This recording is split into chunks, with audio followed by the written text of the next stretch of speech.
दोस्तों अभी तक जितना भी बिग बॉस देखा है, इस सीजन की मैं बात कर रहा हूँ, आपको एक कंफ्यूजन नहीं लगता है क्या?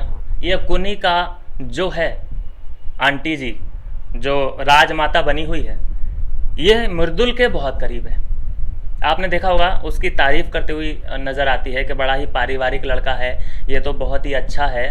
हाँ, और दो चार लोगों में उसकी तारीफ भी करती है।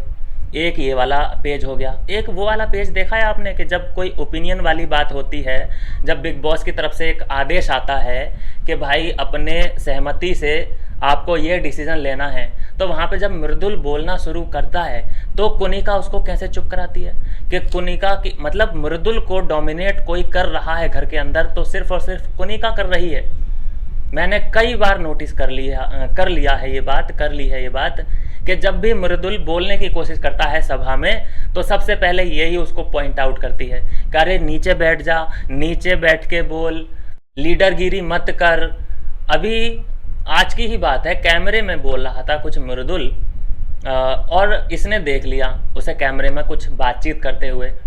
तो इसने क्या बोला कुनिका ने मृदुल से कि अरे क्यों पका रहा है।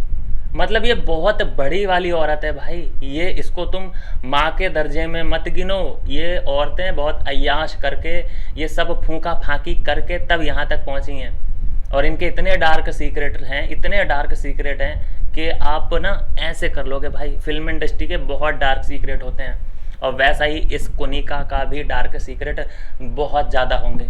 लेकिन क्या है कि इसकी लाइफ कोई डिस्कस नहीं की जाएगी, ना ही पूछा जाएगा। अभी तक तो किसी ने पूछा नहीं है कि आपकी फैमिली में कौन है, आपका क्या बैकग्राउंड है। सब ये आपस में तो लगे हुए हैं, लेकिन किसी ने भी कुनिका से पूछने की कोशिश नहीं की है कि तेरा क्या सीन है क्या नहीं है। सबका सब अपना अपना जो बैकग्राउंड है डिस्कस, आप उसी को देख लीजिए। तान्या मित्तल को, तान्या मित्तल की पूरी कुंडली इन लोगों ने खंगाल मारी है कि कितनी तेरी फैक्ट्रियां हैं, तू कुंभ में वायरल कैसे हुई थी, तेरे बॉडीगार्ड कितने हैं, सबको उसके बारे में पता चल चुका है। लेकिन कुनिका को कोई भी टारगेट ही नहीं कर रहा है। सब ने पहले ही माइंड सेट कर लिया है कि ये तो लास्ट तक जाएगी ही जाएगी। क्यों? क्योंकि इसके ऊपर आशीर्वाद है बड़े लोगों का, सलमान खान का, मेकर्स का। तो अभी से दोस्तों हथियार डाल दिए हैं। बात मैं फिर से वही करूँगा कि ये कुनिका जब टाइम पास करना होता है, बातचीत करनी होती है, तब तो मृदुल से कि मृदुल अच्छा है, मृदुल अच्छा है, मृदुल अच्छा है। और जब ओपिनियन की बात आती है और जब इसे पता चलता है कि हाँ ये अगर खड़ा होगा तो सारे कैमरों का फोकस इसी पे होगा, तो कई बार आपने नोटिस किया होगा कि ये सभी लोग, जीशन कादरी भी जानता है वो कि हाँ ये बंदा खड़ा नहीं होना चाहिए, नहीं तो फोकस इस पे जाएगा। जीशन कादरी उसे रोक रहा है, कुनिका उसे रोक रही है, बशीर अली भी रोक रहा है, एक दो और होंगे जो रोकना चाहते होंगे लेकिन वो उठ रहे। लेकिन ये खुल के आ रहे हैं सामने मृदुल के कि भाई तू बैठ जा, तू बैठ के बात कर, तू बकवास मत कर, तू नेतागिरी मत कर, तू लीडरगिरी मत कर, क्यों पका रहा है तू अपनी बातों से। ऐसे ऐसे शब्द अभी तक मृदुल तिवारी सुन चुका है, लेकिन मृदुल तिवारी का माइंडसेट अभी भी ये बना हुआ है, उसे अभी भी कुनिका में अपनी फैमिली दिखाई दे रही है। माँ तो नहीं कहूँगा, वो बोल रहा है कि मैं अभी तक आपको जाने क्या क्या मान चुका हूँ, मतलब फैमिली मेम्बर तक कंसिडर कर दिया है कि मैं आपको ऐसे ऐसे मान चुका हूँ। लेकिन वो नहीं समझ रहा है कि ये किस प्रकार से खेल रही है इसके साथ। अगर वो भी तुझे कुछ 1-2% कुछ भी मानती तो तेरे ओपिनियन से वो एग्री तो करती।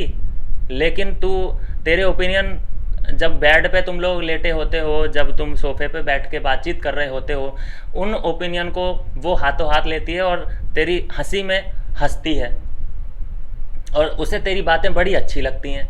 लेकिन जब सभा बैठती है, जब बिग बॉस की तरफ से कोई आदेश आता है और वहाँ पे ओपिनियन बाजी चलती है और वहाँ पे जब मृदुल बोलना शुरू करता है, तब कोनिका के कहाँ पे कौन सी आग लग जाती है, मुझे ये समझ नहीं आ रहा है। तो मैं ये बिल्कुल साफ साफ बोल देना चाहता हूँ कि कोनिका मृदुल की कोई नहीं है। बहुत जल्द मृदुल को अपना रास्ता चेंज करना पड़ेगा, नहीं तो बहुत बड़े गहरे संकट में, भंवर में फंसता चला जा रहा है मृदुल। और कहीं ना कहीं अपनी पर्सनैलिटी है, अगर वो ऐसे ही शिकायत करता रहा, भाई वो खुद में बहुत बड़ा आदमी है। बड़ा आदमी कैसे? पैसों से मैं बड़ा आदमी नहीं मानता।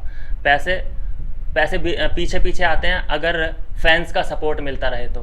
फैंस इतने कमा रखे हैं मृदुल ने कि उसे किसी के अंदर वहाँ पे झुकने झकने की कोई ज़रूरत नहीं है।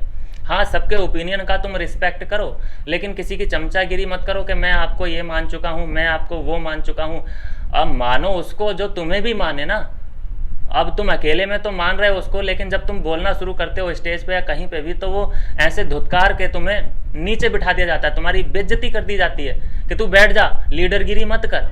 तो भैया दुश्मन को और दोस्त को पहचानना पड़ेगा। और मुझे अभी तक मृदुल का कोई भी दोस्त नहीं दिख रहा है। बता दो कौन है। ये तो सबको अपना अपना दोस्त हो कि भाई तू मेरा दोस्त है, तू हंस रहा, मतलब मुझे नहीं लगता कि किसी ने इससे कहा हो कि भाई तू मुझे बड़ा अच्छा लगता है और मैं तुझ पर ट्रस्ट कर सकता हूँ। नहीं, मृदुल को अभी तक किसी ने ऐसा नहीं कहा है। यह है दोस्तों अभी कहानी। मिलते हैं नेक्स्ट वीडियो में नई अपडेट के साथ।